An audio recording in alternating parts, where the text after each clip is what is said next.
Good morning, and thank you, Songwon Maruchi, for your welcome to country just now.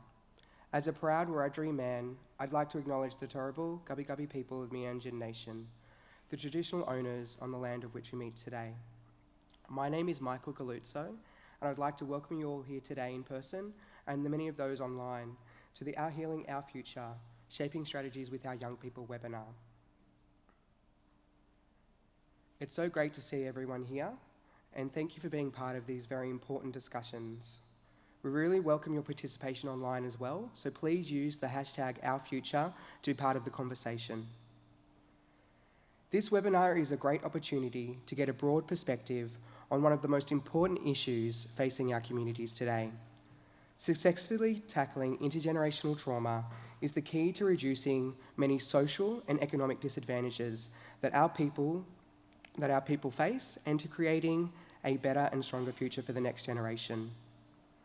We know this because of our work with the stolen generations, their descendants, and with Aboriginal and Torres Strait Islander peoples and communities across Australia, where issues like suicide, substance abuse, family violence, and other symptoms of trauma are ongoing. New research from the Australian Institute for Health and Welfare, which we will launch next month, quantifies the impact of intergenerational trauma in a way that has not been available before.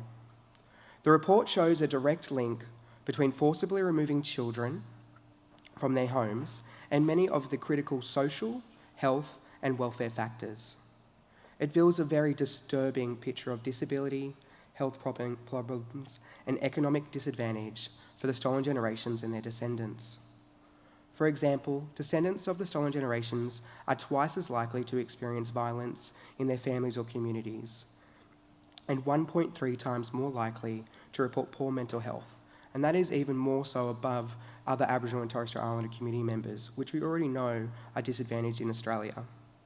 Our communities have experienced the symptoms of trauma for so long, it's almost become normal, a normal part of life. But of course, it's not normal. And the fact that we are all here today, in person or online, means that you want to be part of the conversation that leads to healing. We are lucky to have some really strong youth leaders and young leaders in our communities, some of them speaking here today, and many that you know in your own communities. They act as role models for others and have unique insights into the problems on the ground.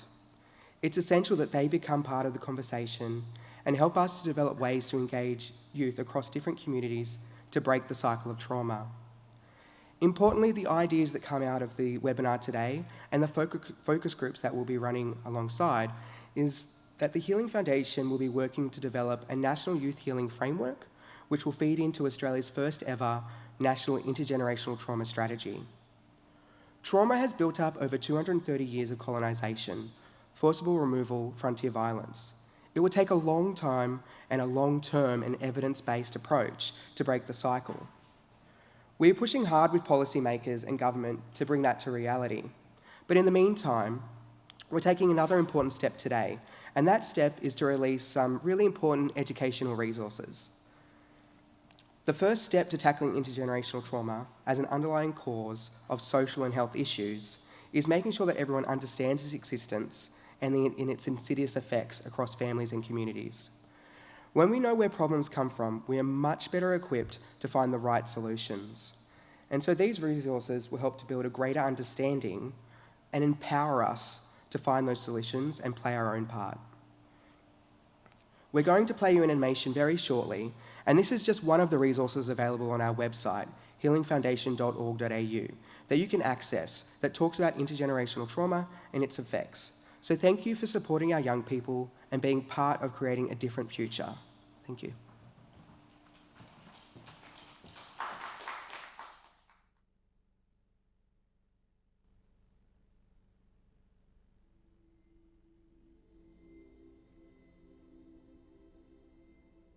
The story of our communities, people and nation starts a long, long time ago.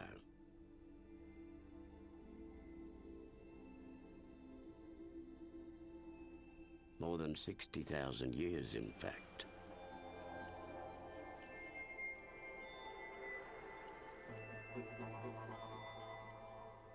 This was when our culture and our law first started to thrive.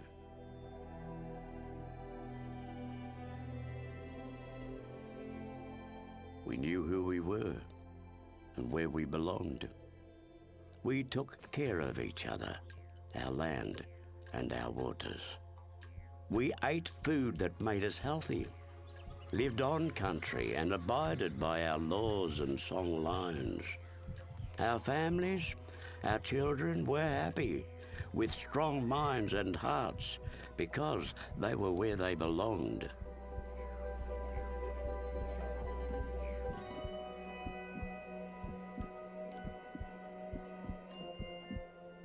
But then, everything changed. Colonisation came, bringing wars, disease, famine, violence, and the destruction and violation of our cultural laws, sacred sites, families, and communities. We were denied our knowledge, language, ceremonies, and identity, the very things that tell us who we are and where we belong. And our connections with each other and the land grew weak. And then, our children were taken from us. They had their names changed and their identities stripped away. They were told that Aboriginal people were bad. Worse still, they were told that their parents and grandparents did not want them. For years this happened, and those children became known as the stolen generations. Our children were denied love and experienced physical, emotional, and sexual abuse. This left very deep, very complex, and very real wounds, leaving scars that are still being felt personally, socially, spiritually, and collectively.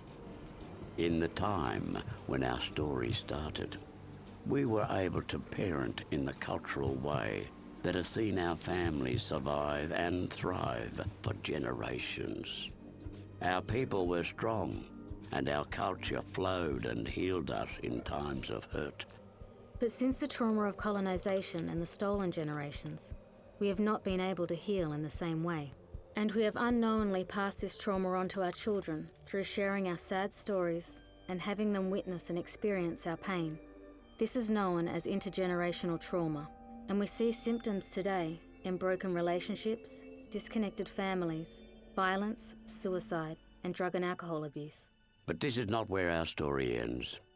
We still have strong minds and hearts, and we still know who we were and where we belong.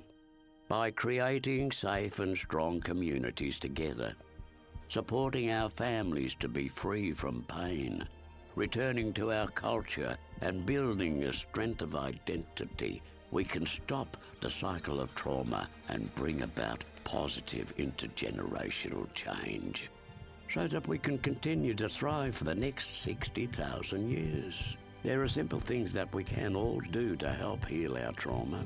Visit healingfoundation.org.au to find out more.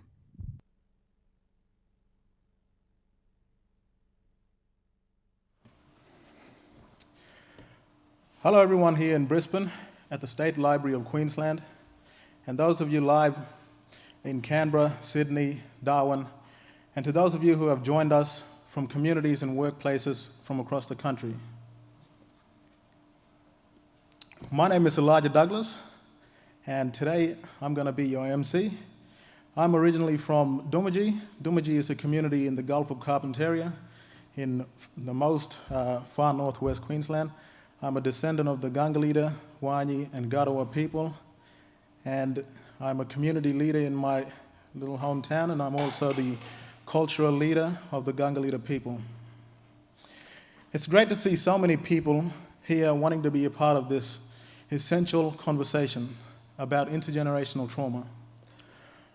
I'm sure we all have personally witnessed the effects of trauma in our communities and probably in our families as well. Some may have first-hand perspective on trauma. Either way, we all have experience and insights to share today. The key aim of this gathering is to bring that wisdom together and work out how we can give Aboriginal and Torres Strait Islander people opportunity, and support to heal. You are going to hear some really interesting perspectives from people who are already working in this area, and then we'll throw it over to hear from you about your thoughts and queries. You can send your questions in at any time using the hashtag #OurFuture. The details will be on the screen. Our first speaker is renowned psychiatrist Helen Milroy. Helen is a descendant of the Palagu people of the Western Australia Pilbara's region. She is a professor at the University of Western Australia Medical School. She's on many boards and committees and works at a range of organisations, including the Healing Foundation, and works, and was recently the commissioner of the Royal Commission into Institute Response to Child Sexual Abuse. Helen is one of Australia's leading experts on the issue of trauma in Aboriginal and Torres Strait Islander communities, and has some great insights to share about how we can make positive changes. So I will hand it over to Helen to share her thoughts. Thank you, Elijah. Thank you, Elijah. And I think I'm going to be looming rather large on the screen in the room, so I hope it's not too scary for everyone in the audience. I'm sorry I couldn't be there with you in person, but I live in Perth. It's a long way away and it's a beautiful place, but I'm very glad that I was able to join you today. Just thank you for the traditional welcome that we received this morning, and listening to music and words in traditional languages is always such a wonderful thing and reminds us of who we are and where we've come from and the many thousands of years of Aboriginal history that go before us. Just acknowledge elders past and present as well. So it's really hard to address this topic in 5 minutes, but I'm just going to leave you with a couple of thoughts, or at least some ideas. I think we have to think about the fact that, you know, we have such a big past, and I'm not just talking about the years of trauma from colonisation, but a big past that was there for many, many thousands of years, as we saw on the short animation we've just watched. That we had a past that was strong, that was resilient, and it kept us going through all of these years that subsequently occurred to us. So we have a big past that we must not forget. Of course, we then have the impact of colonisation, and I'm going to just talk a little bit about that in a minute. We have a present at the moment that is still suffering, and we'll also discuss that in a minute as well. But we have a future that is bright. And if there's one thing, well, there's probably many things I learned through the years in the Royal Commission, but if there's one thing I did learn, is that even through the most harrowing times and the most severe levels of trauma, our people are incredibly resilient and incredibly strong and still have hope and dreams for the future, which I think is something that we can really be proud of. That regardless of what happens to us, we will always have a future, because we are, after all, the oldest living culture in the world. And there's a good reason for that. And that's because of the strength and the skills that we bring with us from the past into the present and into the future. So if we just have a think about what intergenerational, or what the past traumas represent, then I want to just talk about it in a couple of different ways. We have to remember that the trauma didn't just occur in a single generation, that the trauma that we experience both as a community and as individuals occurred over many generations. So it was generational trauma.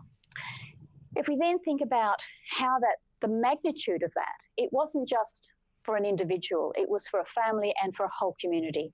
So it was collective. It was collective across the whole of Australia in a way, but certainly across our communities. And it was also cumulative. So if you think about the trauma that we were exposed to as peoples and as individuals, it occurred in early childhood and it proceeded right through our whole lives. So when you think about magnitude, it's enormous. And in fact, it's very hard to find the words to truly describe that. In some of the stories, I've listened to many, many stories over 30-odd years as a clinician, and then in the past 5 years on the Royal Commission. And in some cases, we have generations of children being removed to the same mission. So you could have 2, 3, 4, possibly 5 generations of children experiencing that same magnitude. So it's really not surprising that we find ourselves in a situation in the present where these things are still troubling us. You can't expose a group to that level or that magnitude of trauma without there being those knock-on effects. So I want to try and make sure that when we talk about intergenerational trauma, it doesn't come across in a blaming sense. It's not because we transmitted this trauma, it's because this is what occurred to us, and this is the natural consequence of sustained, profound trauma on a whole group. So I think that if we think about that, then we can think about the way that that's affected us, both individually, as families and communities, and collectively. And it did affect our ability to have self-determination. It did affect our ability to connect.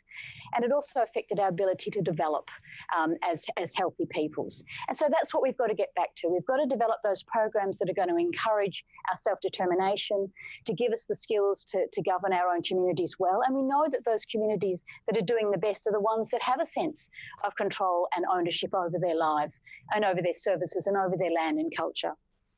We've also got to find programs and services and supports that help us to reconnect in ways that allow us to strengthen those bonds that we would have had traditionally. And then we've got to also look at all of those issues around development for our children, for our young people, for our elders.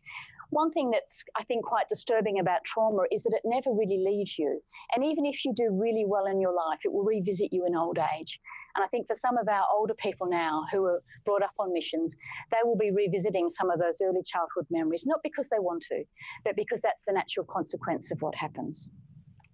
I think one of the other things that we really must take into account when we're talking about youth and particularly our children is that because of the magnitude of the trauma we experience, we don't have a normal population distribution.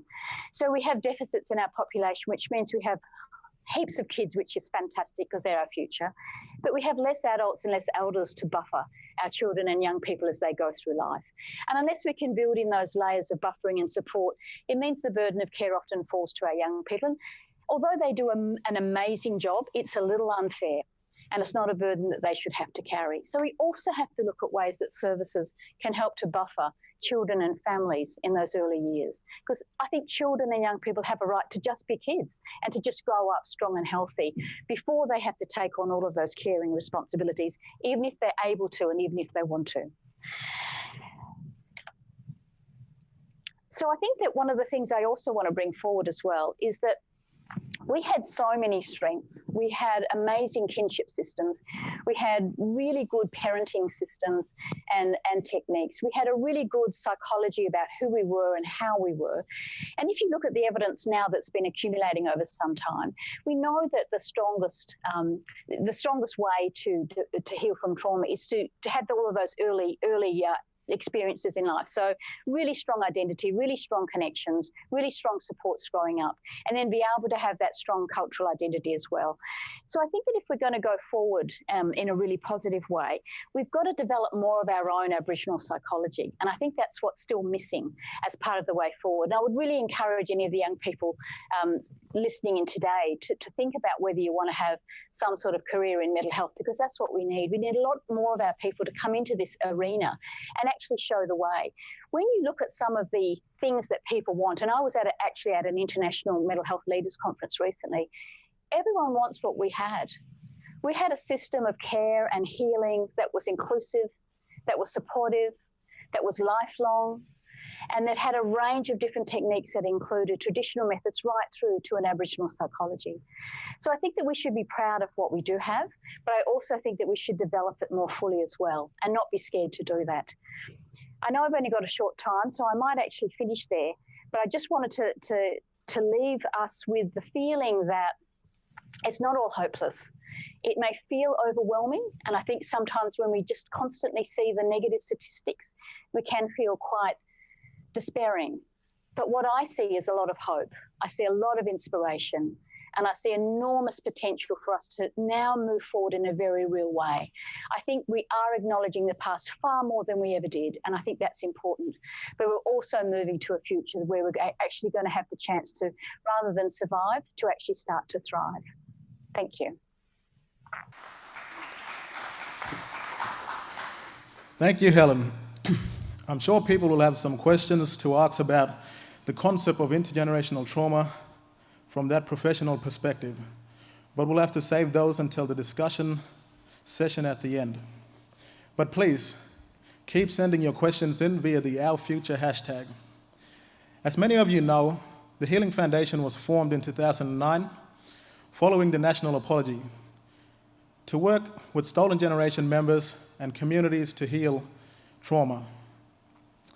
Part of that work is a focus on intergenerational trauma, and the Healing Foundation has taken a number of steps to involve young leaders in the process of developing new healing strategies. It hosted Australia's first ever Youth Healing Forum last year, involving young people from diverse nations and language groups from across Australia. And from that gathering, the Healing Foundation formed a Youth Advisory Committee. Our next speaker is a member of that group, Kylie Stewart, who is a Yuin Nation descendant from the south coast of New South Wales. In her role at Weave Youth and Community Services, Karlie worked with young people affected by poverty, drugs, alcohol, and mental health, homeless and domestic violence. She's going to talk to you today about building strong healing programs with young people, based on the ideas that came from the National Youth Healing Forum last year. I'll hand it over to Karlie.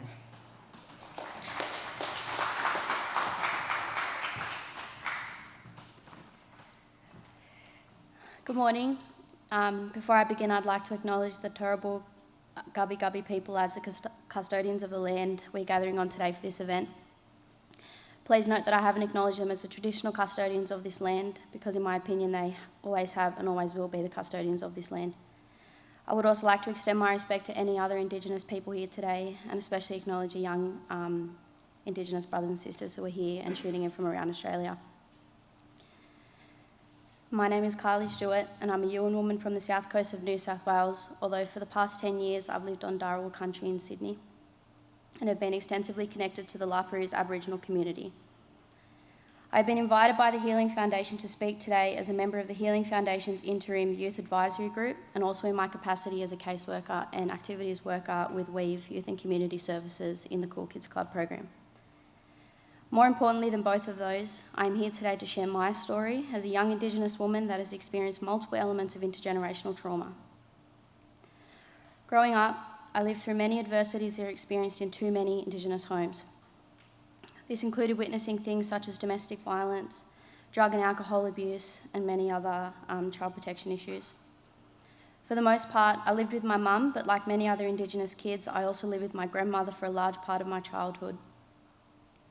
It's important to know that I'm not telling my story because I want sympathy, but because my story is similar to those of many young Indigenous people that have also suffered from experiences of intergenerational trauma. It's also important to know that there is not one single person that can be blamed for these experiences of intergenerational trauma, and that these experiences are the result of the treatment of Indigenous people since the beginning of colonisation through until today. After moving to Sydney, myself and my brothers, along with many other young Indigenous kids from my community, were heavily involved with the Cool Kids Club. And now when I think about it, I realise how much of a role that being a participant in that program had in my process of healing. As a participant, I always felt valued as an individual, with my own story and personality, experiences and strengths that made me who I am in my work today. I do my best to help the young people that I engage with to feel as valued as I did many years ago.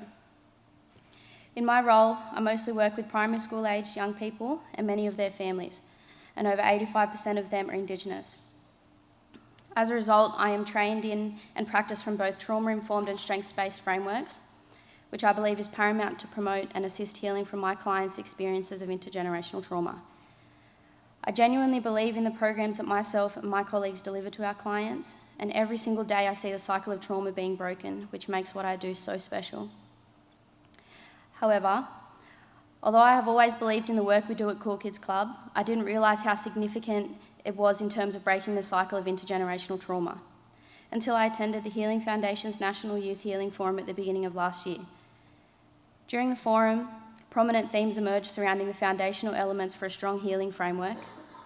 These themes were discussed at length by myself and 19 other deadly young Indigenous people that were at the forum, and included elements of self-governance, co-design with young Indigenous people, community capacity building, and local level ownership of healing programs.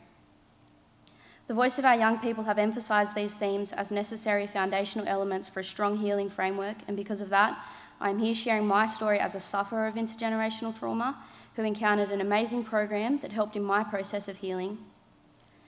And now I give back to the community by using the elements of a strong healing framework.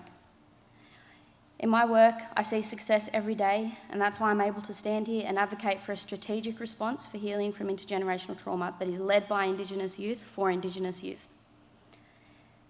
In the lead up to this event, I was prompted to think about a message for Malcolm Turnbull in relation to this topic that we are speaking about today, and I've settled on a simple one. Mr. Turnbull, it's about time you begin to recognise the strength in my young Indigenous brothers and sisters and support us in becoming and remaining the authors of our own future. It is clear that despite the challenges that colonisation has presented, we are here to stay and will continue to survive, but not only that, we will thrive and we will build our futures. I have a simple message for you, and perhaps the most cliche one in the book. Be on the right side of history, because mark my word, history has been and will continue to be made through the healing of my people. In saying that, I have a more important message that I want to finish on, and this one is for my Indigenous brothers and sisters. There is no denying that we carry trauma within us, interwoven into our DNA and passed on through our lineage. But please don't forget that we also have brilliance interwoven into our DNA. Never forget that our ancestors and ones before us were determined, they were fierce, intelligent, and wise beyond measure. They were the epitome of love, survival, fight, and perseverance, and we are too.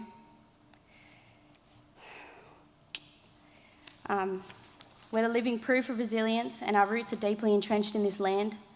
Never forget these things as you grasp with the concept of healing and undergo your own journey throughout your life. We owe it to our old people, to ourselves, and most importantly, the people that come after us. This is our healing and our future. Thank you.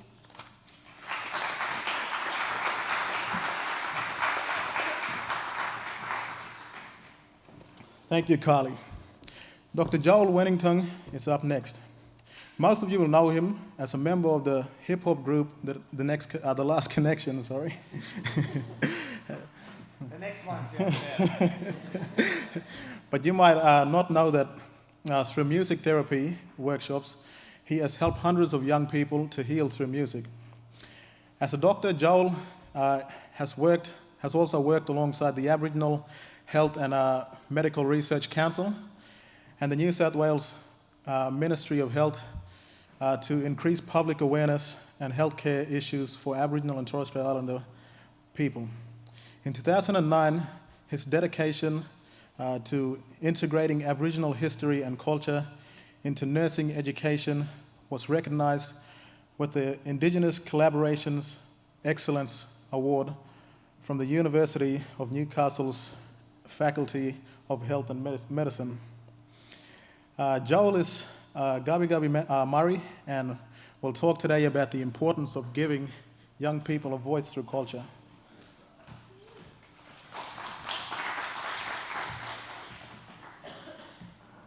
Too deadly. Woo! It's good to be here. So excited. You guys aren't very excited. I'm used to doing mad gigs where everyone's like pumped up, ready to go. So can you all say black and deadly? Oh, like you mean it, not like you're reading it. All right, this side, say black and deadly. Black and deadly. And then this side, black and deadly. Yeah, that side's way better and there's less people in it. There's actually more white fellas on that side too. No, anyway, I'd like to pay respects to traditional custodians of land. I'm Gubbi Gupandingi, so it's close to home here. I've been asked to talk about music and culture, and as you can see, I've done a few things in my life. I've got like 3 degrees, and I hate reading. I don't even know how I got those, but it's just one of those things that someone laughed there. They know what I'm talking about.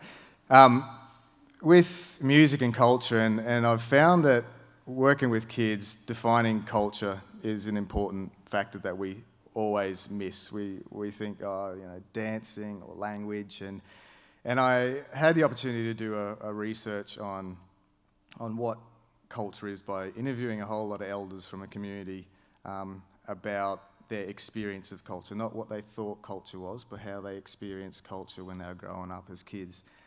And it was interesting. 5 main points came up, and I'm going to use that to kind of work the music into it, as well as how we use culture and music or hip-hop music to actually teach about culture and teach who we are. The first one was cultural genocide, was the loss of culture. That was a big factor that came up.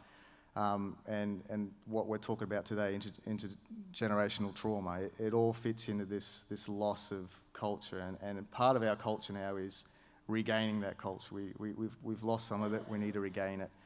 And I started a group called Local Knowledge, which was probably the pioneering hip-hop group talking about blackfella issues ever. And we had this song called Blackfellas, which is all the language groups. So all the Maoris, all the Kures, all the Gures. And I see some of you going, yeah, I don't know that song. My parents do, but anyway. And it was all the language groups all over the country just to unite and to bring us together and say, we have a black history, things were taken away from us, but we need to bring it back to us and get it back. You know, it's not our fault that it was taken away, but it's our responsibility to get it back. So the whole idea was to bring culture into a medium that kids were listening to, and not many kids were listening to country music down in Newcastle. We're more reggae up in Cairns, but hip-hop was a big thing, and so that's how we did that. The second point they came up was language, and incorporating language and how we express ourselves. In English language is pretty limited, and so we came up with our own Aboriginal English. So when we say gammon, nah, means everything. Deadly, all these words that we use, and so we use that in our music. So we had a song called Baluruman, which in our lingo means love, and there's a story about how love overcomes even law. And so we put these songs into our music to say that, speaking our lingo and learning our language is mad, is deadly. It's a way of expressing ourselves that no other language can do for us. The third point was protect, preserve, and what was the other thing? Protect, preserve, and pass on. That's what it was. So teaching young fellas the way, teaching law, teaching what these elders had learnt to their kids and their future generations. And so we use that to do these workshops. We, as musos, we never had the opportunity for people to teach us, this is how you rap, this is how you perform, this is how you do this and that. We kind of learn off our mum and dad, that sort of thing, because they were performing at the same time we were, which is pretty funny as well. But so we put these workshops together so that we could actually have a type of forum. We do 3-day workshops in communities where we look at an issue that's related in the community. Most of the time it's cultural and reconnecting language and who they are, totems, those sort of things. Then we write a song with them, or usually about 4 or 5 songs, and then we shoot film clips, and then on the 3rd day we show the film clips and then perform the songs in front of the community, so the kids get up and actually perform their songs. And the performance is probably the most important key aspect of the program, where we've given them the skills, we've given them all the knowledge they need to do what they need to do. They just have to get up and do it. And when they get up and do it, you see these kids just grow. Like it's amazing. I always almost tear up when I see it, because you just don't see kids change in 3 days like you do in these sort of programs. So that's a big part. So we've done all over New South Wales, multiple. We've probably done about 300 film clips and songs, and we'll do gigs, random places, and all these kids who aren't kids anymore that we did the workshops will stand there. Remember that song we wrote? It's like mad. And and so a lot of the feedback is that it gave them this confidence that no one else gave them a go at school. They had this confidence. They got up and killed the show. Absolutely devastated. Everyone going, man, these dudes are mad. It's really powerful stuff. The 4th aspect was cultural practices, so dance, art, singing, music.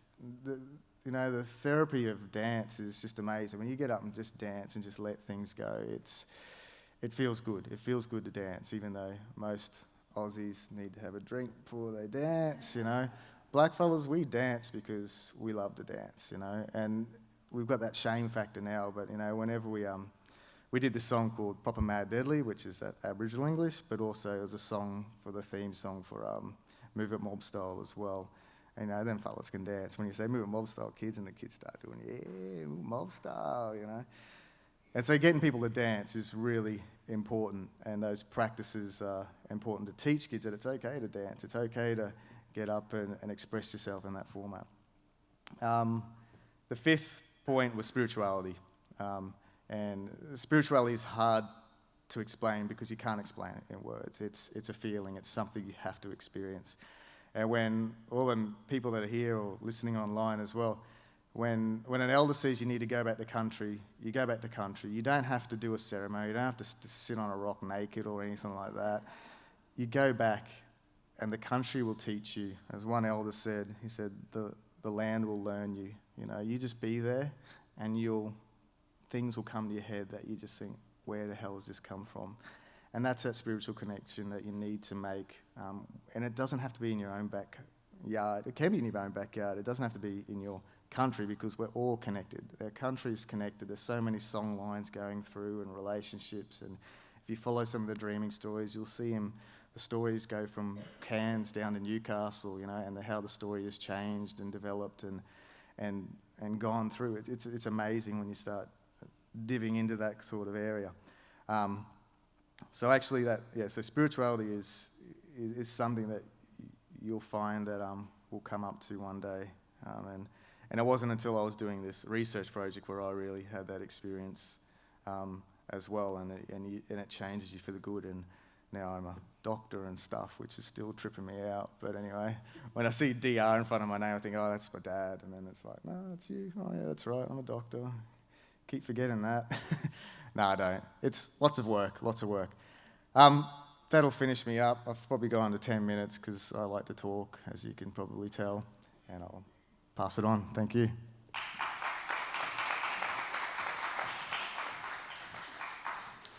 Thank you, Joel. Our last speaker is my sister there, Tonii Skeen. And Tonii has contributed to a lot of initiatives to improve the lives of young people in the Kimberley region. She worked as a youth development project officer at the native title organisation based in Broome, and has been involved in projects like Headspace and the Kicking Gold Suicide Prevention Project. Tonii is also a great storyteller, and if you're a fan of the ABC Regional Storytelling Competition, Haywire, you might recognise her as a 2013 winner.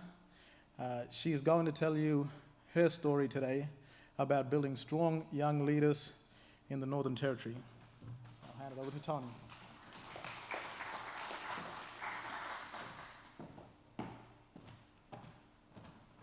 That was supposed to be the Kimberley region. I'm just going to put myself on timer because when I talk, I can talk.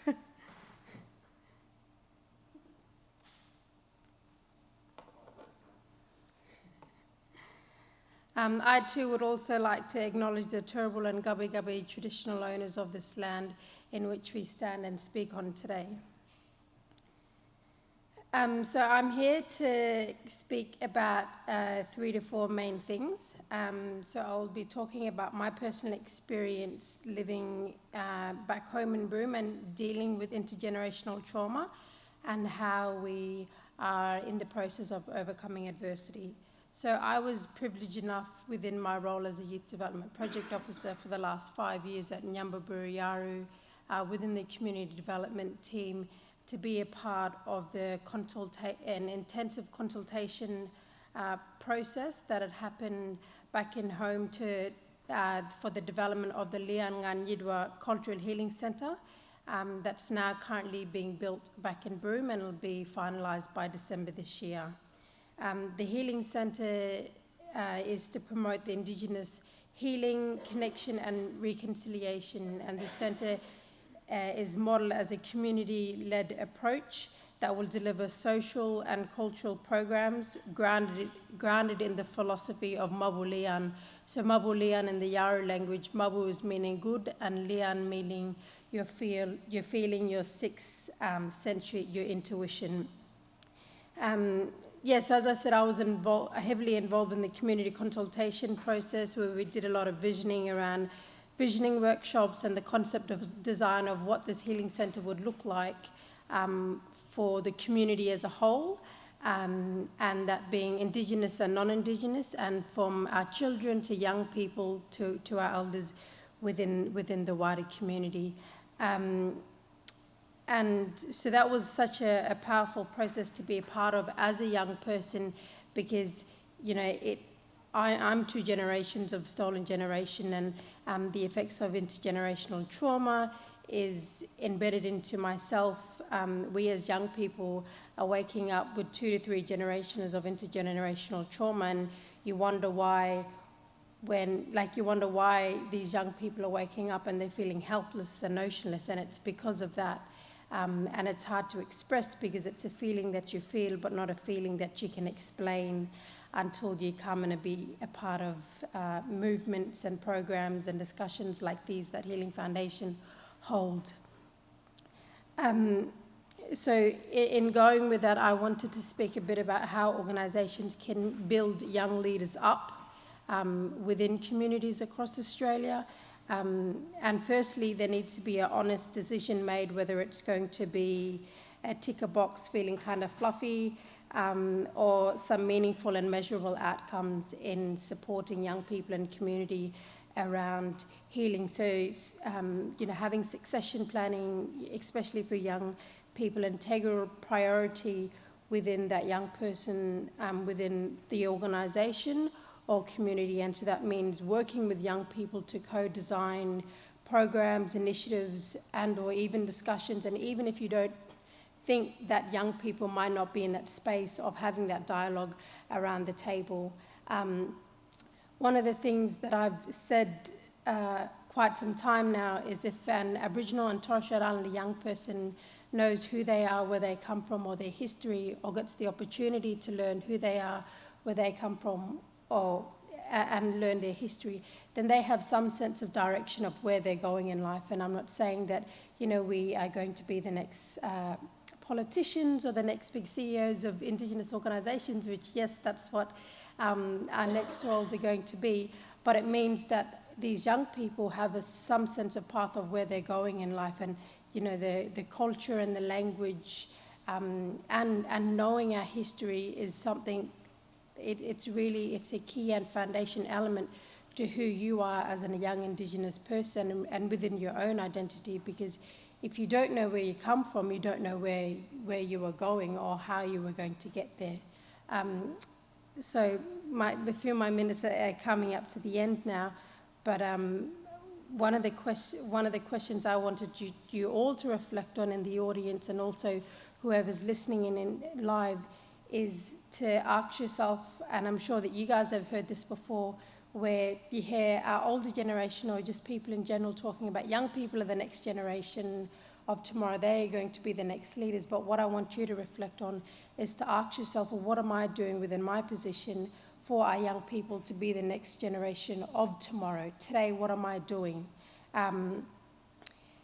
And lastly, my message to the Prime Minister, Malcolm Turnbull, and also to Bill Shorten about healing and young people and what would it be, is that I myself do not want to be here in the next few years standing up and echoing the same messages that Professor Helen Milroy had just discussed, you know, where she spent 30 odd years within the sector. I do not want to be up here, and my generations to be up here and talking about, again, the impacts of stolen generation and intergenerational trauma that they are then going through. So that's my message to the Prime Minister and the opposition. But where the problem lies, so does solution. So please listen to the people that are on the ground, because even though where those problems are the solutions, we are, as Indigenous and Torres Strait Islander people, we are leaders within our own rights, and we have the answers if we are heard. Thank you.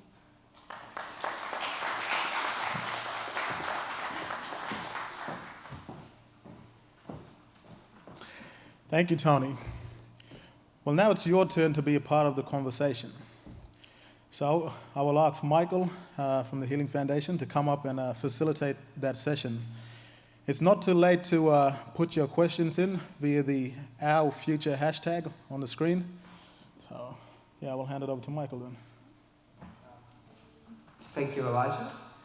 So we've got questions coming in online, and we're also going to have some questions here in the live audience. And we've also got Helen through the link to Perth as well. So as Elijah said, use the hashtag #OurFuture to send your questions through. We'll start with one of the online questions. And I'll throw, because I can see Helen on the screen, I'll throw to you first. So we have Jasmine from Darwin who asks, what can we do within our families to break the cycle of intergenerational trauma? Yeah, look, it's such a big question and it doesn't have an easy answer. But I think that what we have to understand is the big story, and the big story is that there is so much trauma from the past, and so we have to be able to acknowledge that in some way. That's not necessarily going to make us feel worse. We don't want to keep carrying this trauma with us into the future. We've now got to start acknowledging it and understanding what that means and the impact that it has on us, and then creating those pathways and solutions going forward. I think the worst thing that we can do is be silent about what's happening in our families, because silence doesn't help us. So if there are things that are going on in our families, we need to be able to bring them to the surface, and we need to be able to engage others to help us with that. We can never struggle with these things on our own. That's just not going to work, and particularly for children. So when I think about children in particular, and I'm a child psychiatrist, I've worked with children over many, many years, it's everybody's business to look after our kids, but more so it's ours. We had really, really healthy child rearing practices in the past, and we've got to reclaim them and be proud of them. But we've also got to watch out for each other's kids as well, just like we would have done traditionally in kinship systems. So I think silence is something that also helps keep the trauma alive, and we don't want to do that anymore. We've got to break that silence, we've got to be honest about what's going on, and we've got to get the help that we actually need. Thank you, Helen. And if you have any questions here at the live audience, just put your hand up, and we have a few mics going around as well. So I've got a question for you, Tonii, and it comes from Joni from Burke. Remote communities struggle accessing skilled youth workers. What alternatives can you recommend that will help our young people? I acknowledge that she has said that they struggle to have youth workers within the communities. So just a short story about myself and how I got into youth work. I was out of school 2 days, walked into employment with the Kimberley Aboriginal Medical Service Council. What had happened was I had no background within youth work.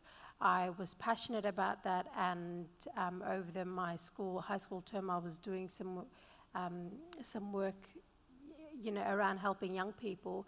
But what had happened was a few key people identified myself. I stood up and took the opportunity and was on the ground running, doing youth work in my community. What had actually happened was my role and one of my cousin brother's role is we used to go out into community, find out from young people what they wanted to learn about health issues, so whether that was tackling Indigenous smoking, or kidney problems or liver problems, and possibly how they wanted to learn to get educated about that. And we would go back and sit down with the professionals in the area who would usually go and deliver those programs or services out in community to young people, and work with them to build up a program. And then young people, myself and my cousin brother, then would go out back to the young people and deliver those programs. So it was like peer-to-peer education. I'm sure there are a lot of young people within communities. It's just about giving them that opportunity to be a part of the community development sector. Because for myself as a young person, I didn't even realize that this was a career or a job that you could do. So, if you do have the power within the community to give an opportunity to young people to stand up and to be in those leadership positions, do so. I'm sure those young people will stand up, but it's about also providing the opportunity for those young people within those communities. Not saying, no, I don't think she'll be a good youth worker, nah. I remember this young person did it. It's about, hey, we've got this opportunity. If you want to work with young people within your community, if you want to do it, well, come along to this session or come and volunteer at this So please reach out back into your communities. I'm sure there's heaps of young people that are there that are willing to step up and be a part of the process. Great, thanks, Tony. Any questions from the audience here in Brisbane? None at the moment, that's all right. I'm sure the next one's going to go to Joel. Can I make a comment about systemic reform? I think that just in regard to perhaps the development of the youth sector and youth counsellors and peer workers and the like, where mainstream systems have failed is they don't offer the supervision and support that's required to enable people to stay well in the system. This work is hard and it creates a lot of burden for the workers as well. And if we're going to have a healthy system where we can actually have those careers, then we've got to be supported really, really well. And I think that's where the more professional services or the more mainstream services have failed to support us in this. And I think we need to have that system reform that actually helps us to stay healthy while we are doing this really important work. Thank you, Helen. I'm going to continue with an online question.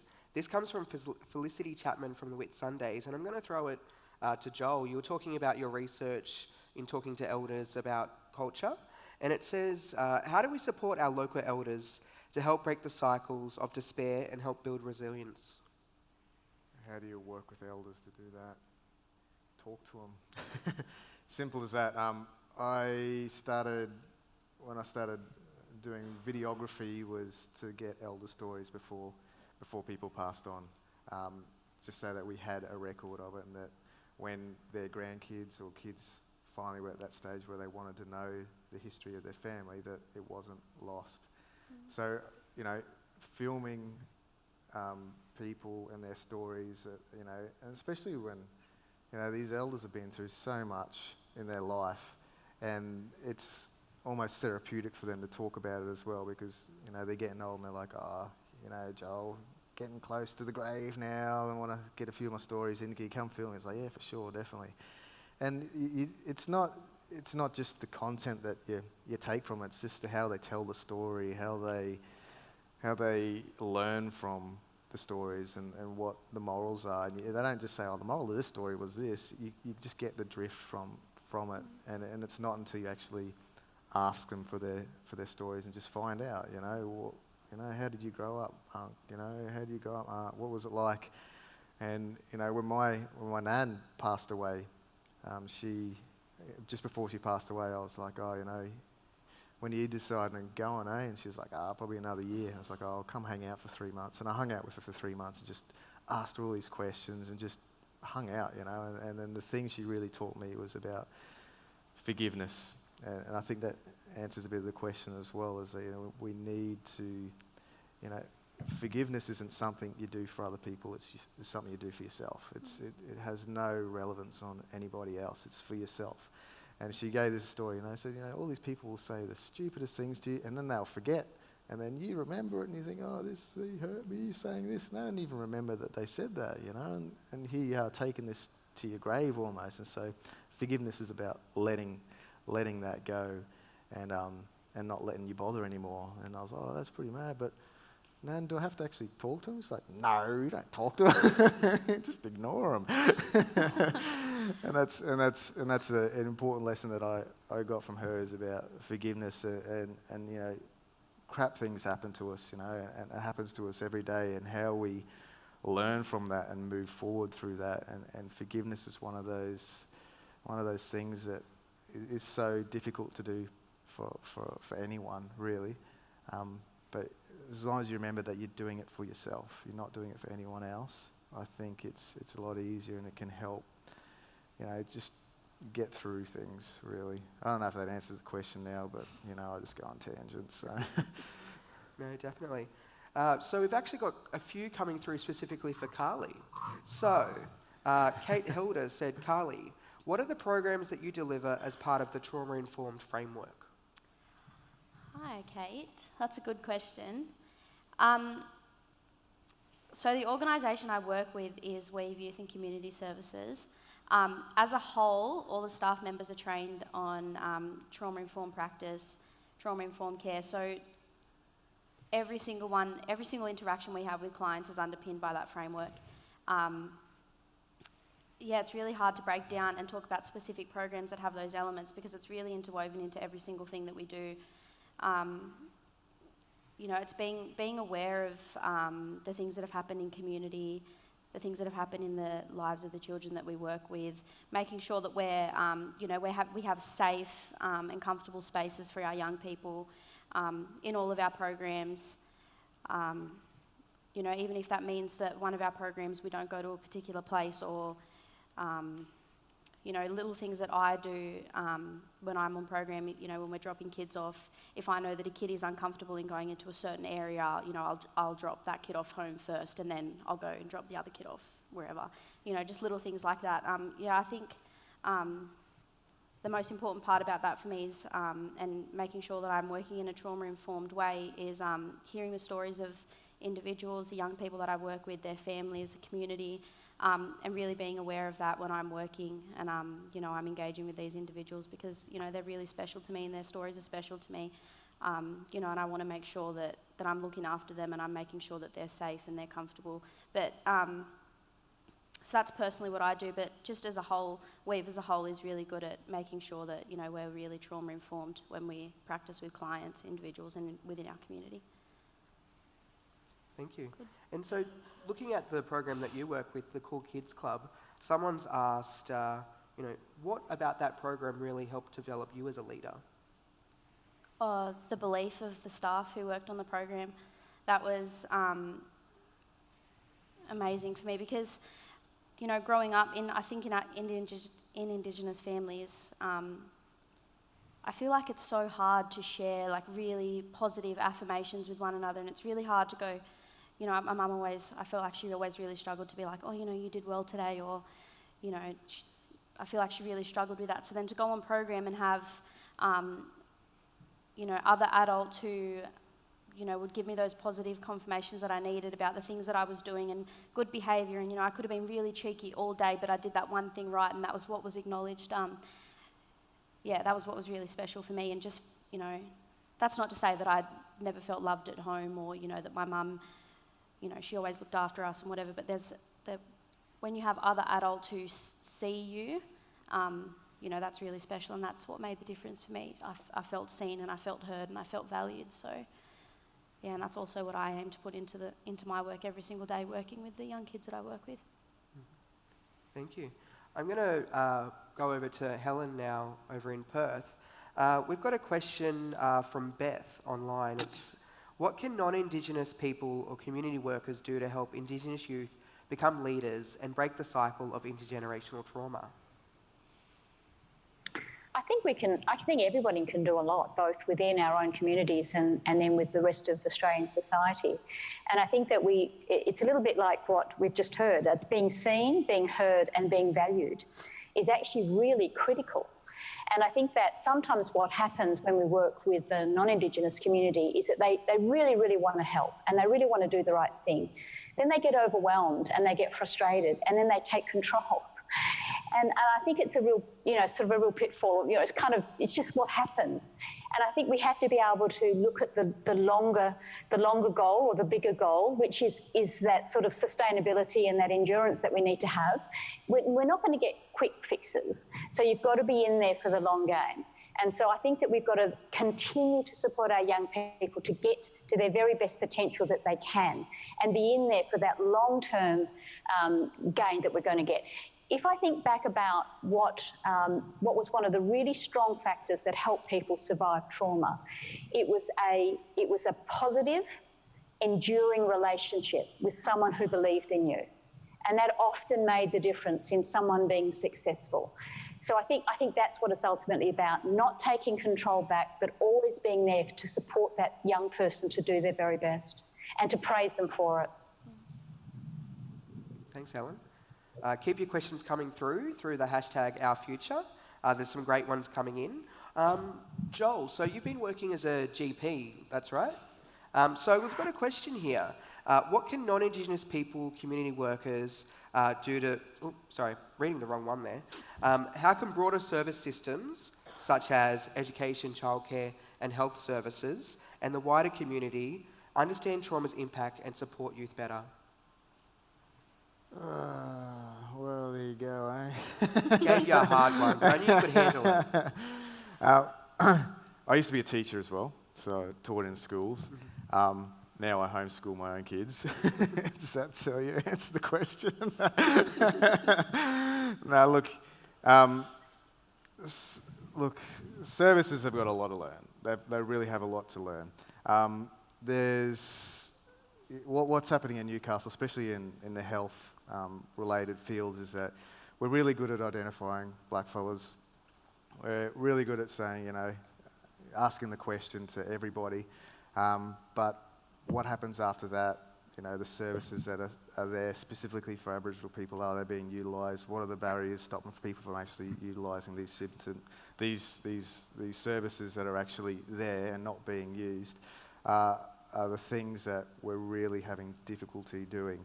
And one of the projects I've been working on now is actually trying to target clinicians as well, so that they actually know not so much cultural protocol. The cultural stuff is kind of ours in the community. It's not for in institutions. That's just what I believe. That's my own personal thing.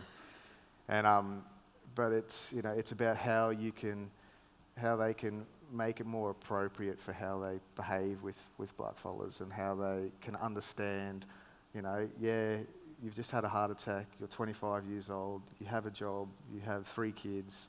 But we want you to go to cardiac rehab 3 times a day, for 4 hours. Like, how do you do that? And you can't. It just doesn't work. And it's only during business hours that we're open. You can't do it after hours and things like that. So, it's about making people aware that these are the issues that people in our community face, and we need to change the institution and the system to actually meet the actual demand of where it is, not that we just provide a service that we think fits into our timeline. It's about identifying those issues and actually addressing and saying, well, let's put cardiac rehab from 5 to 7, or 7 till 9 at night, whatever.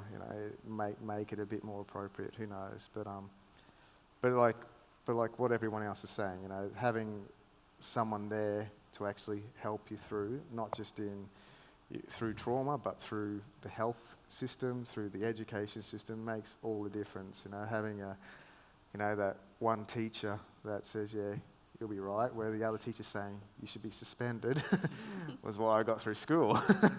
Or even into medicine, that one, professor that said, oh, you'd be a good doctor, you should do it well, half the other time I was explaining why I was parking in a staff car park, and that I was actually a staff member at the uni, even though I didn't look like one, apparently.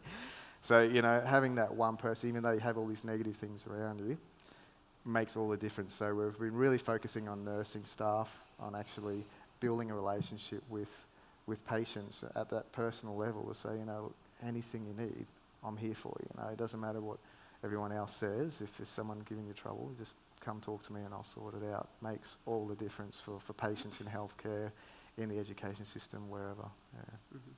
And how do you think staff in those services can, be supported to better understand those needs? Just learn, ask. There's no point in doing an online course about Aboriginal people when there's one right next to you in the bed. It's not rocket science. You just ask. And curiosity. I remember this one elder said, be curious about it. Don't ask it in a derogatory way. You say like you're a kid. Look, I'm not Aboriginal. I don't have many Aboriginal friends, but I wanted to know, how come you have so many family coming in all the time? Are they all your family? Are they actually relations, or are they just friends? Or what's the relationship and how does it all work?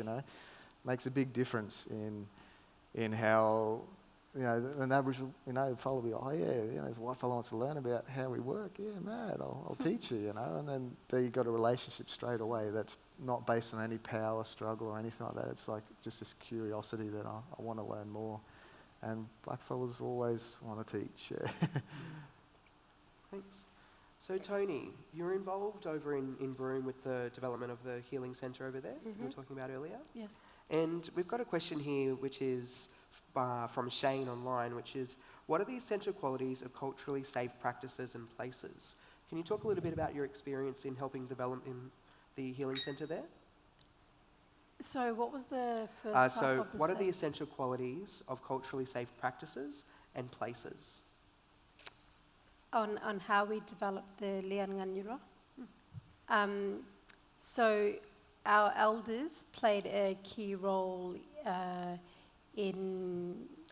So this discussion was held many, many years ago, and for quite some time, even when Senator Patrick Dodson was back within Broome and MPDU, they had a lot of discussions about the need for healing and the need for having a healing centre and you know the outcomes that would come out of it. So once we came to the discussion of then putting together the healing centre, there was a lot of discussion that was already held by a lot of older people within our community about the need. So the native title determination for the Yarra people happened over 10 years, and a lot of the old people were not be able to be alive to see the determination being passed. So there was a huge, fragmentation within the community, one because of also native title, being cross-examined as an old person, being asked all these questions. So there was a huge need for healing to happen, but there wasn't a place for the healing to happen. So a lot of the key principles, one that we live solely by is the philosophy of Mobulian, and Mobulian is obviously good feeling within you. So it was that number one key philosophy that drove the healing centre, and then also that's within the development of our actual office. So it was just all things around culture and sustaining culture, revitalising language, the importance of healing for young people and children, and then a place for all of that to come together, and then also to take part in dancing and expressing themselves in art therapy, and coming together and doing cooking. So these are all the things that will be that will come out of the healing centre. Thanks. It's great to see how the culture has been woven into the development and the practice. Yeah, and there's also one of the aspects of the healing centre, there's a mangara, which is an archived stories that we will have there. And then also young people and people in general can come and learn about, the kinship system and learn about family trees. And I think that's something that's really important. But such a safe place where young people or where anyone could go to without having that direct conversation with somebody and somehow feeling dumbfounded about not knowing who you are or where you come from or any of those connections. Thanks. We've got a question here in Brisbane, so I'll just hand over to our audience member. Yep, thank you. This question's for anyone on the panel, but probably I was thinking maybe the Professor could answer this. Recently I had lunch with one of my colleagues, and I'm sorry, the questions have been really awesome, so I hope I don't derail the dialogue and conversation that's been had. It's sort of more a macro, sort of a big picture kind of question, very ignorant question, very insensitive question. I know the answer, but I wanted to know how I can articulate it better when I'm asked the question. So I was at lunch and my mate said to me, like, you mob, he's non-Indigenous, good fella, despite the question. But he felt safe in an environment where he could ask me and I was going to reach out and squeeze his neck, although I did feel like doing that. His question was, you mob just need to get over it now. It's the past, it's done. And I find that, I can sit there and try and educate him, but I did. I said to him, look, how would you like it if I came and what do you think the effect would be on you and your wife and your children if I took them and said, no, doing the right, right by them and all the rest of it according to my values and my standards. The point was lost because he said to me, that's just ridiculous. But I always try and think of an analogy because I think that helps people to have an epiphany or have some sort of understanding of what we've been through. Professor, what sort of analogy would you offer in relation to a question like that? Is there one? Yeah, look, that's I think that's actually a question that comes up, quite often, and I've even had it in professional circles where, highly qualified psychiatrists have said, can't you just get over it? And it's incredibly disturbing, I think, and such a challenge to yourself when you're faced with that sort of scenario, because it really comes from a place of incredible ignorance. And I think that's really sad. And I think one of the issues is that we haven't actually educated everyone in Australia yet about actually what happened. We kind of had reconciliation without the truth. And unfortunately, we're still playing catch up. And that's part of the problem. So, you know, if you look at other countries where they've had some sort of truth and reconciliation process, it's then gone into the education system in a way that makes it easier for us, because we shouldn't have to educate everybody about what happened to us. It should be the nation's responsibility to do that. And if you look at other sort of examples of genocide or the Holocaust or those sorts of things, no one expects them to get over it. One of the things that we have in Australia is Anzac Day. And the motto of Anzac Day is lest we forget. We should have that for what happened to us, and we don't. Thank you. I can add something there as well. Look, Yep. there's a African American comedian called Kamal. I was just looking for his last name because I couldn't remember it. But his approach is pretty awesome. It's just let them do the talking. Just say you're racist. Everybody, he's racist. Doesn't like Aboriginal people, and walk away, and let them do the talking. Like it seems crazy, but it works because oh no, I'm not racist because I hate being called racist. I hate it. It's like the R-bomb, man. Don't call me racist, I'm not racist. And then they'll come up with all reasons why, and then they'll start thinking in their head, oh, you know, well, maybe I am because, you know, and that's, let them do the talking. Because, you know, I'm like you, bro, I'm sick of explaining. I've been doing this for 20 years in my music, and don't you hear it? Can't you understand? So, yeah, I think a new strategy is just call them out, say you're racist, everybody, they hate Aboriginal people, and then walk away and see what happens. You know, that's just another strategy to throw in there. Now, Joel, you said you've been doing this in your music for 20 years. You don't look a day past 21. No? I'm 41 this year. Oh, there you go. Now everyone knows. We've got a question here in Brisbane, so I'll hand over to our audience member here as well. Hi. Great question from the audience before, I have to say. Before my main question, I just want to acknowledge the members of the panel who shared their experiences of removal and impact from the system. I have to be honest, shame stopped me acknowledging the impact on my removal for a long time. And it's only by actually acknowledging the impact and owning it that we can move forward. In a twist of irony, I now work for the agency that removed me as their cultural trainer to try to explain to them what the impacts of removal is on Aboriginal and Torres Strait Islander children. I find that, and it's a sort of an extension of the previous question, the social workers I train are very happy to acknowledge the stolen generation. Very happy to acknowledge the impacts of the past, but really struggle with the idea that contemporary practice still causes hurt. So it's, oh yeah, that's it, yeah, know all about that, terrible, terrible. But yes, your actual practice causes hurt, no matter how necessary the intervention actually is. I suppose my question to the panel is to say, what are the strategies people think to say, to help people understand is that while your actions may be necessary, you still have to own and understand that it still causes hurt, that requires healing.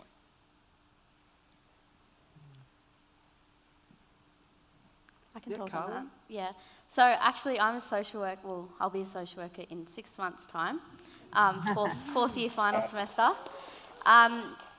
Yeah, and I agree completely with what you have said about social workers, especially a lot of older social workers.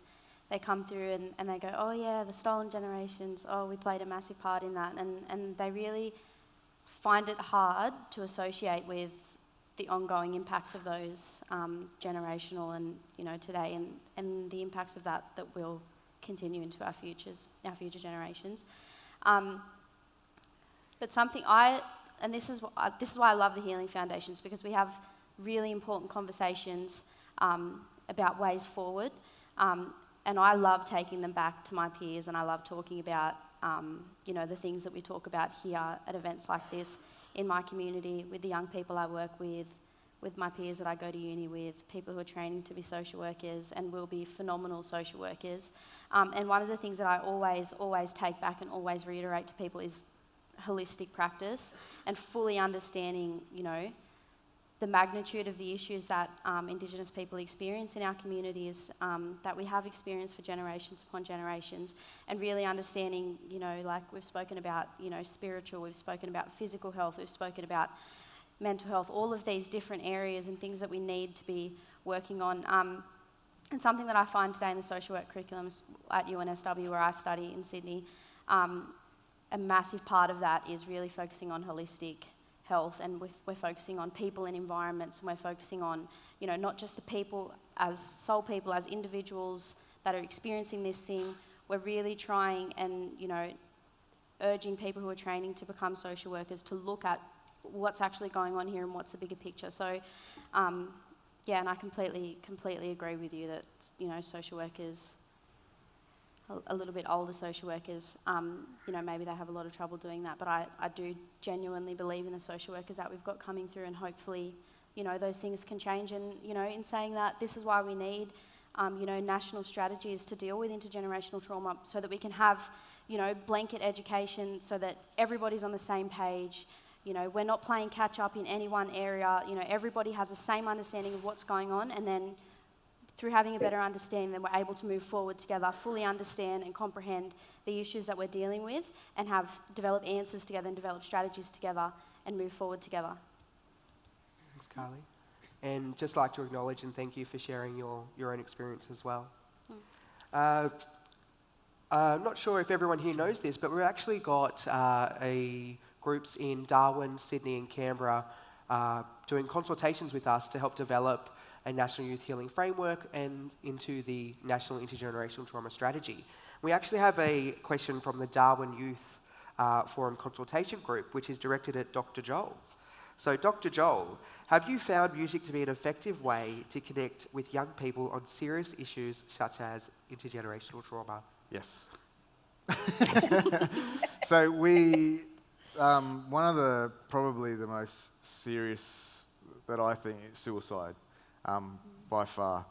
One suicide's one too many, and we've got kids, we've just had in Newcastle community one who's just publicly, killed himself, 13-year-old, and it's devastating to the whole community. And this is not a remote community, this is like Newcastle, it's the 5th largest city in Australia, and you feel it, you really do feel it. And the music that we try to do, building on resilience is one thing that we can do. But in the end, even though we've done lots of resilience things and these kids know these sort of things, there's something else that's happening that we miss.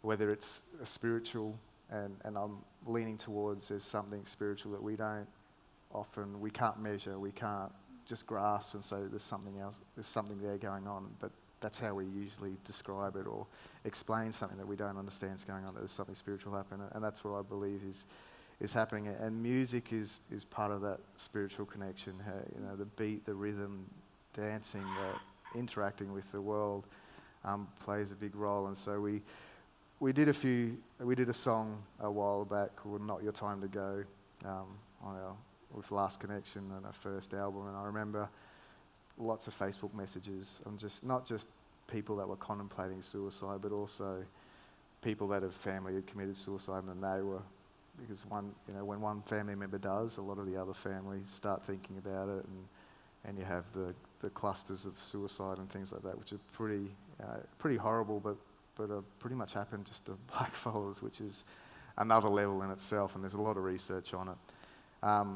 With messages saying, that it was crap, but, some of the lyrics in the songs really helped us get through, that it's not our time to go, it's not our time, this is not our time, and having that sense that, that there's a bigger picture, that transcendence, that spirituality, that there's something else more to life than me making this decision that ultimately is a long-term decision for a short-term problem. That's what suicide is. Those problems that you face, you get through. And doing songs and trying to teach kids a bit of that can be difficult sometimes about, because you don't know what it's like to be in that depressive, so sad, so run down, that the only way you think to get out is by doing, committing suicide is difficult to portray, and you don't even really want people to feel that in the first place. So we try and do music that looks at the opposite end now, and that's what our next album is kind of trying to do, is more that bringing people together, having that sense of place, having that sense of, this is where I belong here and now. This is my time to do things, is what we're trying to do with our music now, but also with teaching young fellas about how they are, and we're never really gonna, and I hate to say this, but we're never really gonna reduce our suicide rates until the rest of Australia wakes up to themselves and starts realising that institutional racism, that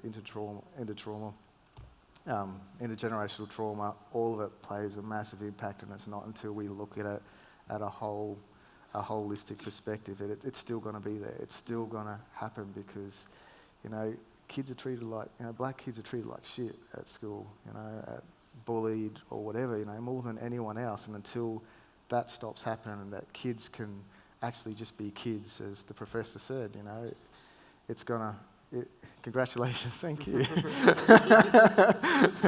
Where kids can actually be kids and grow up, like I said, I homeschool, we've got 5 kids, live on a property, 45-acre property, and, I try to get them to clean up and do stuff, but they can just be themselves, and they have lots of other kids come over, and we have these big festival things that they have, the homeschooler network and stuff like that. But it's where they can actually be part of, they know where they belong, they fit in, and they don't have that negative pressures from bullies at school or teachers or those other institutions, so that my aim is to get them to that point where they're strong in themselves, they know who they are, so when they do come across these things, they're like, I don't even know what you're talking about, I know who I am. That's it, that's what we want to try and do. But yeah, so in a roundabout way, that's kind of how, and music is not just on its own, it's integrated into everything, and that's what we need to. And you mentioned that some of those things are going to be discussed in your next album. You are going to tell us when? Last time I said that was 7 years ago, so yeah, it's been a while, man. You also talked about, supporting your children and young people, to be strong in their identity and things like that. We've actually got a question specifically for Tonii that's come through from Sam, and it says, there seems to be a lot of young people, young leaders coming from your country. What do you think your mob are doing to encourage this? I think so. That is so true. We've got a remarkable amount of leaders that come from the Kimberley region, and a remarkable amount of young people that are stepping up within leadership positions and actively playing a role. I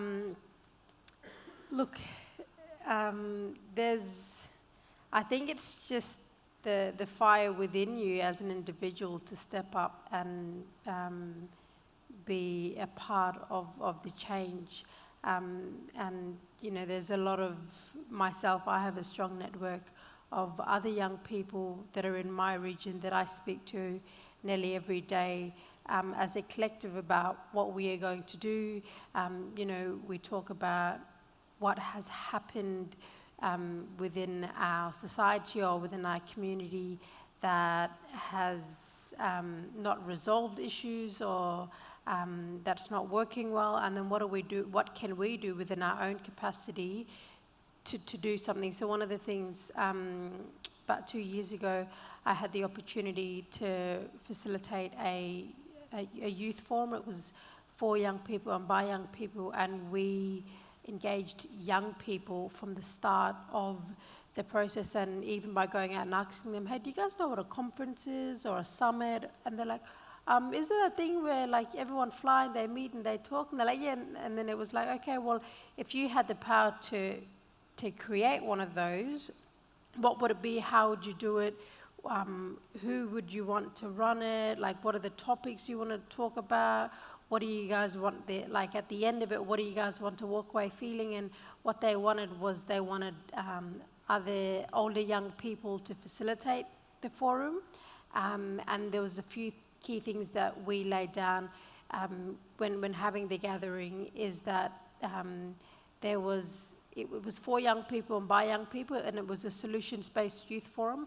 So if we lived and breathed the issues as young people, then we were to come to the forum with solutions, and so each of those solutions had key priorities for within each age group, but it wasn't, okay, what can this service or what can this government do for this particular issue? It was, okay, for your age group, what are your key priorities for yourself, for your cohort of young people? What can you do within your capacity to find a solution for that problem? I think there's a lot of, I think it's just a lot of organic succession planning that's happening back home in the Kimberley, but there is a huge, huge need for, and this is one of the conversations that I had with Senator Patrick Dodson. This is when he used to sit on the board for Nyambubiriyaro, and I used to say, oh yes, I used to tell him, oh, well, when can I come to one of your meetings, or when can I start being, even just sitting in and listening to the conversations that were being held around the table. And even though back then I didn't know nothing about governance, but just, getting the opportunity to sit a part of the table. And then I remember one afternoon he said, we're having a board meeting, get a bunch of young people and come and sit down as observers. And we did that. So I think from a young person's perspective is about putting your hand up and asking those questions and asking, hey, can I come to this? Can you sit down and explain me what this means? And I think that's what a lot of young people back home have been doing, though I do want to say that there needs to be a huge, and this is across Australia, there needs to be a huge focus on succession planning for young Indigenous people within the community. So having, programs, or, getting the opportunity for, maybe somebody to step away from the table and giving that young person an opportunity. And I remember, when I was given the opportunity to sit at the table, there was a whole bunch of words that I did not understand what was the dialogues that were happening. So what I used to do was to write down a whole bunch of words that I didn't know, and then find out what those words was, and then the next time I had the opportunity to sit back in the room was then using those words. So yeah, even though there's a lot of young people being a part of a lot of amazing movements back home, I think there's a huge, huge need for succession planning and for our current leaders to invest into the younger generation for them to step into bigger roles. Thank you. And I guess some of the key things that came out of the National Youth Healing Forum that you were a part of was things like co-design with young people, capacity building with young people, and I can really see from your experience that that's what's been happening. So it's great. Just in terms of time, we might just have one final question. And it's from Richard in Perth, and it's a question for Professor Helen Milroy. We've been talking today about a national intergenerational trauma strategy, and it asks, what should our message to governments be about intergenerational trauma? Big message. In 60 seconds or less. Yeah. End on this. Look, I think that, if you look at what we did with the Royal Commission just recently, the one that we've just completed around institutional child sexual abuse, one of the big things that came out of that was really understanding impact. So I think that, we can no longer say we didn't know, I think. And so we should be moving forward then to be really able to understand what the impact is. And what concerns me is that if we talk just about intergenerational trauma, it sounds like we're now just doing it to our own mob, and we're not. This is actually the consequence of years of sustained trauma that was put to us or put upon us. And so we've got to change the language, I think, and what I'd like to see is a little bit more stronger language used about actually what did happen and the generation levels of trauma that we actually experienced to then fully understand impact. I don't think we fully understood the magnitude, and that's where we need to get to if we're really going to move forward. We must grapple with what actually happened and bring that to the surface before we can actually understand the levels of intervention or system reform or whatever it is that we need to do. And remember, when you've gone through this period of trauma over a couple of hundred years, you're not going to get a quick fix. There's not going to be 6 sessions of CBT that's going to cure anything in this space. And so we've got to then move towards a longer term and a sustainable healing program. And let's face it, our traditional ways of healing were much more sustainable. Sometimes we did have very quick results, but we also had sustained support for people over their lifespan. And that's what we need. And so I think that's kind of what the message is. Let's get real. We understand the past now. We actually know what happened. We've just got to be real about it. We've got to accept that that was the past. And we've also then got to really take forward the strength and resilience that's coming forward from our mob. We do fantastic things, and we should never forget that strength that we have moving forward. Actually, to tell you the truth, a lot of people want what we've got. So we can actually show the way for a lot of the way forward in regard to trauma and healing. We can lead the way in this. I have no doubt at all. Thank you, Helen. And I guess one question we didn't get to was about resources available to support people in their understanding. And I guess that animation that you saw earlier, that's available on our website. We've also got the Healing Portal, which is a great resource, and you can also get that at healingfoundation.org.au. Thank you, Professor Helen, Dr. Joel, Karlie, and Tonii, and I'll hand over to Elijah to close the webinar. Elijah. I want to thank everyone for getting involved and sending through some great questions. And unfortunately, we have come to the end of our discussion here today. I expect, like me, that you have all learnt a little more today about the impact of intergenerational trauma in Aboriginal and Torres Strait Islander communities, as well as helping to establish a clearer picture about how we can bring about healing. There are a number of workshops about to get underway in Canberra, Sydney, Darwin and Brisbane to make use of the ideas and thoughts that came out of today's webinar. Eventually, all our work will contribute to the Healing Foundation's goal to see the National Intergenerational Trauma Strategy introduced. The recording of this webinar will be available on the Healing Foundation's website in a few weeks, so tell your friends and colleagues about it if they couldn't make it today. You will also find on the website the Healing Foundation's new animation video, which was shown at the beginning of the webinar, and other resources that have been developed to increase the level of understanding about intergenerational trauma and its impact across communities. Anyone can download these resources, so again, get the message out there, and thanks everyone.